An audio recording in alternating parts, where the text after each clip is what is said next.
And what's the difference between the U.S. debt and the debt that African nations own?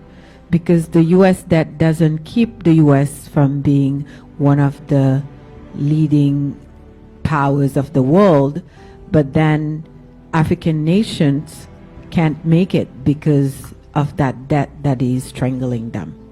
Okay.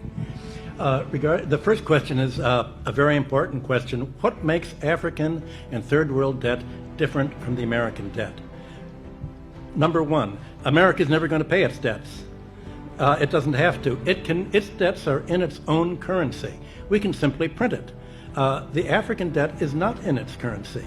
The African debt is in U.S. dollars. Africa has to earn the U.S. dollars, and the only way it can earn the U.S. dollars is not to be assassinated for growing its own food and becoming independent and doing something that the United States does not like.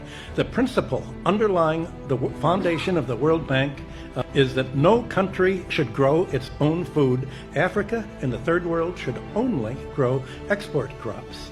To export, in order to have an oversupply of cocoa and other tropical raw materials, to keep down the price, they must buy their grain from the United States or Europe, so that if they do something that we don't like, we can do what America tried to do to China in the 60s. We can sanction them. We can say, we're going to starve you. We're going to not export any grain to you.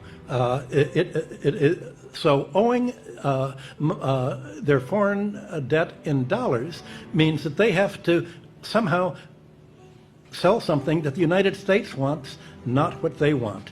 I think the most evil organizations in the world today are the World Bank and the International Monetary Fund.